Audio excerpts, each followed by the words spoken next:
22 April 2024, Mahkamah Konstitusi membuat putusan, yaitu menolak gugatan dari pemohon kubu 01 dan juga kubu 03 terkait dengan sengketa Pilpres 2024, di mana terdiri dari 5 hakim yang menolak, sementara 3 hakim dissenting opinion atau memiliki perbedaan pendapat. Nah, kira-kira apa lagi nih langkah berikutnya terkait dengan sengketa Pilpres 2024?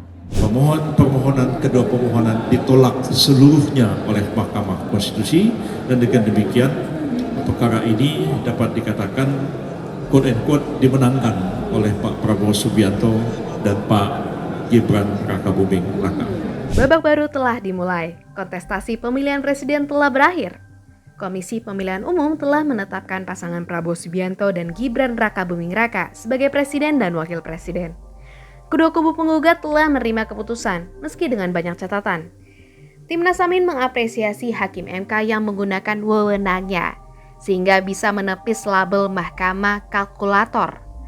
Dan adanya 3 dissenting opinion atau pendapat yang berbeda jadi sejarah baru dalam sidang sengketa Pilpres.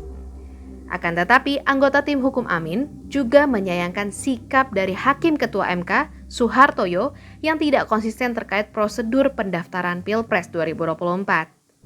Bila saja dissenting opinion dalam putusan 90 masih dijadikan basis dan dasar untuk memutus permohonan sengketa Pilpres ini, dipastikan permohonan dari 01 dan 03 akan dikabulkan. Jadi ada pergeseran.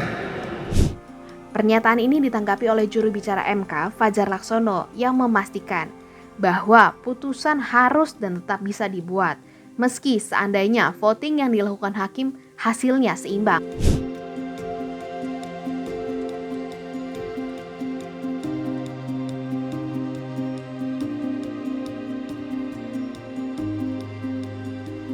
Sementara pakar kepemiluan Universitas Indonesia Titi Anggraini menyoroti dissenting opinion alias pendapat yang berbeda dari 3 hakim senior MK yang mengonfirmasi bahwa persoalan dan permasalahan hukum pemilu di Indonesia itu bukan isapan jempol semata. Akan tetapi sangat disayangkan MK bersikap pragmatis karena tidak ada hukum yang dirujuk untuk melakukan penegakan. Mahkamah bukan tidak mengakui banyak persoalan di pemilu kita, mulai dari pernyataan harusnya DPR itu juga memainkan peran pengawasan. Mahkamah banyak sekali berkali-kali ya menyebut bahwa Bawaslu itu belum bekerja secara komprehensif, belum punya pisau analisis dan alat ukuran kerja yang bisa mengarah pada pemeriksaan substansi yang kata Mahkamah itu harus diperbaiki. Termasuk juga Mahkamah mengakui ini ada persoalan nih terkait dengan netralitas presiden yang tidak lagi maju di Pilpres karena sudah 2 periode atau tidak berstatus sebagai peserta pemilu. Nah, di situ diakui oleh Mahkamah ada kekosongan-kekosongan aturan. Selalu terbenturnya adalah aturannya belum tersedia dengan baik atau kemudian alat bukti yang diberikan walaupun melihat ada ketidakwajaran, tapi alat buktinya itu tidak mencukupi bagi Mahkamah untuk memeriksa. Saya kira ini tidak lepas dari durasi yang pendek ya, 14 hari. Dari jalannya sidang Mahkamah Konstitusi terkait dengan sengketa Pilpres 2024, kita bisa melihat bagaimana kredibilitas dari masing-masing lembaga yang menangani pesta demokrasi di Indonesia sendiri. Bagaimana menurutmu? Apakah kamu puas dengan putusan yang dibuat oleh Mahkamah Konstitusi kali ini?